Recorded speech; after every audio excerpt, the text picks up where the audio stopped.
নমস্কার বন্ধুরা, পিকুর রান্নাঘরে সবাইকে স্বাগত। গরম পড়তেই আমি নিয়ে চলে এসেছি গরমের জন্য একদম সুস্বাদু নিরামিষ দিনে খাবার জন্য হালকা পাতলা খুব কম তেল মশলায় তৈরি করে ফেলুন বাড়িতে আজই সবজির জলবড়া রেসিপি। এই একটি মাত্র পদ দিয়ে কিন্তু সমস্ত ভাতটাই খাওয়া হয়ে যায়, এতটাই সুস্বাদু হয়। তাহলে চলুন বন্ধুরা, করে দেখানো যাক এই রেসিপিটি। এর জন্য কিছু গরমের সবজি লাগবে। তার জন্য আমি নিয়ে নিয়েছি এখানে আলু, আর আলুটা কিন্তু এরকম লম্বা লম্বা আর একটু মোটা করে কাটতে হবে। ঝিঙে নিয়ে নিয়েছি এরকম ডুমো করে কাটা, আর ডুমো করে কাটা নিয়ে নিয়েছি কুমড়ো, বিনস নিয়ে নিয়েছি, আর কয়েক টুকরো নিয়ে নিয়েছি সজনে ডাঁটা। প্রথমে আমি কড়ার মধ্যে দিয়ে দেবো 5 টেবিল স্পুন মতো সর্ষের তেল।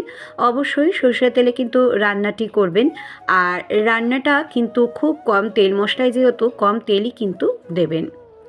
এবার দিয়ে দিলাম 4 চামচের 4 ভাগের 1 ভাগ কালো জিরে আর শুকনো লঙ্কা। ফোড়নের মিষ্টি সুন্দর গন্ধ উঠে আসলে এর মধ্যে প্রথমে আলু, বিনস আর কুমড়োটা দিয়ে হালকা করে 2-1 মিনিটের মতো ভাজা ভাজা করে নেব। গ্যাসের ফ্লেমটা কিন্তু এই সময় একটু জোর দিয়ে রেখে দেবেন। 2-1 মিনিট বাদে আমি কিন্তু এর মধ্যে সবজিটা দিয়ে দেবো, ঝিঙেটা। আর ডাঁটা কিন্তু এখন দেব না, যেহেতু ওটা একটু কচি একদম ডাঁটা, আর সেদ্ধ তাড়াতাড়ি হয়ে যাবে এই জন্য। এবারে আমি দিয়ে দিলাম পরিমাণ মতো নুন, আর দিয়ে দিলাম একদম সিকি ভাগ মতো হলুদ। হলুদটা কিন্তু এই রেসিপিটিতে একদমই চলে না, যদি আপনাদের মনে হয় দেবেন সেক্ষেত্রে কিন্তু দিতে পারেন। এবার বেশ ভালো করে আমি নাড়াচাড়া করে নেব। গরমের জন্য স্বাস্থ্যকর, সুস্বাদু এবং মুখের যদি রুচি চলে যায়, এই রেসিপিটা কিন্তু বাড়িতে অবশ্যই তৈরি করবেন। নিরামিষ দিনে বাচ্চা থেকে বয়স্ক মানুষ সবাই কিন্তু হাত চেটে পুটে খাবে। এবার আমি গ্যাসের ফ্লেমটা একদম লো টু মাঝারি করে একটু জল দিয়ে দিলাম। আধ গ্লাস মতো জল দিয়ে আমি চাপা দিয়ে রেখে দিলাম 5 থেকে 7 মিনিট। এদিকে আমি একটা জায়গায় মটর ডাল ভিজিয়ে রেখেছিলাম 1 ঘন্টার মতো। এবার আমি একটা মিক্সির জায়গার মধ্যে সমস্ত ডালটা জল ছড়িয়ে নিয়ে নিচ্ছি। এই ডালের মধ্যে আমি দিয়ে দেব এখানে 2 ইঞ্চি মতো আদা, আর দিয়ে দেব একটা কাঁচা লঙ্কা, যেটা আমি একটু টুকরো করে নিয়েছি। আর এর মধ্যে দিয়ে দেব 1 চামচ মতো নুন, আর দিয়ে দেব সিকি চামচে মতো চিনি। এবার আমি একটুখানি জল দিয়ে, একদম অল্প কিন্তু জলটা দেবেন, এখানে কিন্তু একদম জল বেশি দেবেন না। এবার ভালো করে আমি একটা মিহি পেস্ট তৈরি করে নেবো। এদিকে 7 মিনিট বাদে আমি ফিরে এলাম, এসে দেখছি এবারে এর মধ্যে যে ডাঁটাগুলো ছিল সেগুলিকে দিয়ে দিলাম। দিয়ে আবারও আমি একটু ভালো করে নাড়াচাড়া করে নিচ্ছি। গ্যাসের ফ্লেমটা এই সময় কিন্তু একদম লো টু মাঝারি করে রেখে দেবেন। এবারে দেখুন, যে আমি ডালটা বেটে রেখেছিলাম সেই ডালটাকে আমি একটু ভালো করে মিশিয়ে নিচ্ছি, হাতের সাহায্যে মিশিয়ে এরকম গোল গোল করে। আর আমি এর মধ্যে, এই ঝোলটার মধ্যে দিয়ে দেব। বাড়িতে কিন্তু বন্ধুরা একবার হলেও এই রেসিপিটি করবেন।